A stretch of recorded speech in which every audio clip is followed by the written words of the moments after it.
Hey, 3 days left. What's up? It's the Culture Detective here, investigating your favorite movies. And about 5 hours ago, 5.5 hours ago, I went to the cinemas to watch Thor, Love, and Thunder. Yes, I went to the cinemas again, and I'm wasting money on a movie that's not even that great again. But you know what? I'm fine with that because I love movies. In fact, ever since I have arrived in LA, I have gone to the cinemas 11 times already. And this time is going to be the last time before I return to Hong Kong, where I'm going to continue going to the cinemas. But, anyways, I went to the cinema to watch Thor Love and Thunder, and here are my thoughts. This is the new Thor movie. In fact, this is the fourth Thor movie. Thor is the first character in the MCU to get a fourth standalone movie, which is pretty shocking given how awful, how bland and drab the series started off. Thor 1 and Thor 2 are incredibly forgettable and boring, especially for Thor 2, which is, in my opinion, the worst MCU movie thus far. So, the character of Thor is getting boring, it's getting bland, and it really, really needs a reiteration. And that is when Thor 3 came in. Taika Waititi came into the MCU with Thor Ragnarok, aka Thor 3.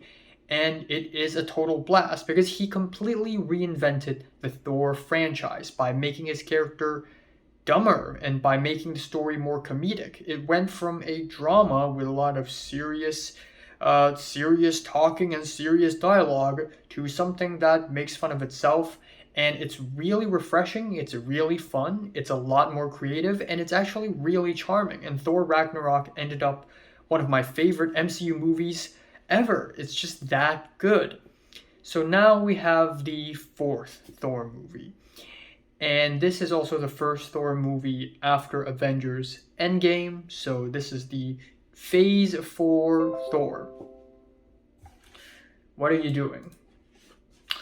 And yeah, Taika Waititi is back with the funny comedy, with the goofy dialogues, with even more humor, dumber characters, one liners, jokes left and right.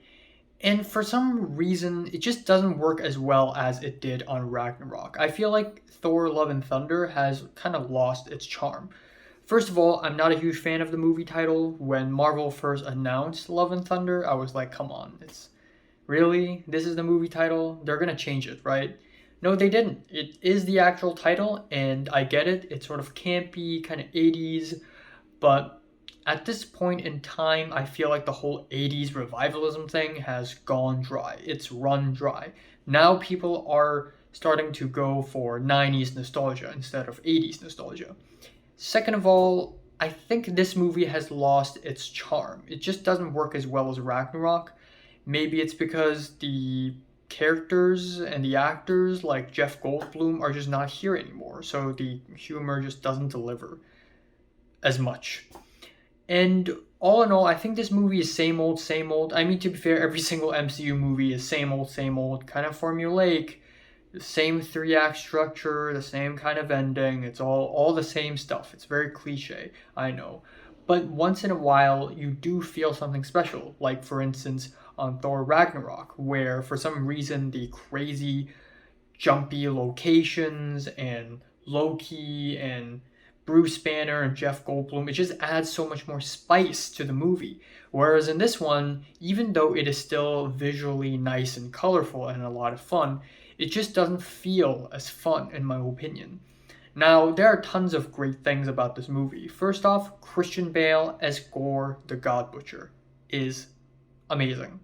He makes a real good villain. In fact, I want to see more of him. I really want to see more of him. He's just amazing as Gore. I want to see more.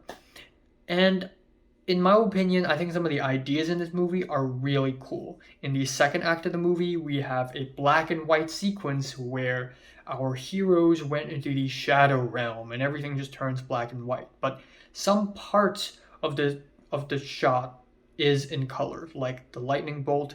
The thunderbolt has yellow, and some thunder has blue in it. That's really cool. I like the final act, the final scene where the kids are fighting. That's really cool. I think the Zeus scene was kind of fun. I think Russell Crowe did a pretty fun job as Zeus. Not gonna lie. I think the in the very beginning, the fake play with Melissa McCarthy and Matt Damon playing, the Hela and the Loki and the play. I think that's kind of funny.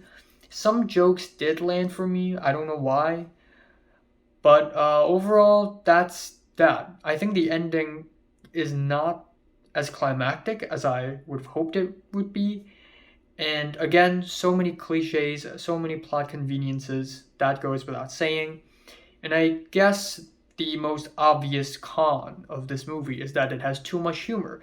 It's just constant, non-stop jokes. There's just like one joke every 17 seconds. And it gets kind of annoying at a few points, especially in the middle section of the movie. The jokes are kind of toned down in the last act, and in the beginning, it's fine. I'll let it slide. But in the middle, it's just like non-stop spamming jokes, and it does get kind of annoying, and it does take away from my experience. It feels like a parody at times, and overall, it's kind of a forgettable experience. I left the movie not thinking much about it. It's just one really overproduced CGI fest, and that's pretty much it.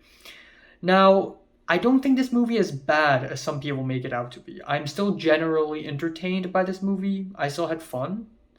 It's obviously not a great movie by any means, but I still think it's an okay movie. It's decent for what it is. It doesn't try anything special.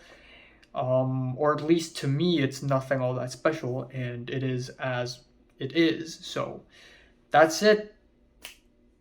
6 out of 10. So, have you watched Thor, Love and Thunder? From 1 to 10, how much you rate it? Like, and subscribe if you want more. And thanks for watching.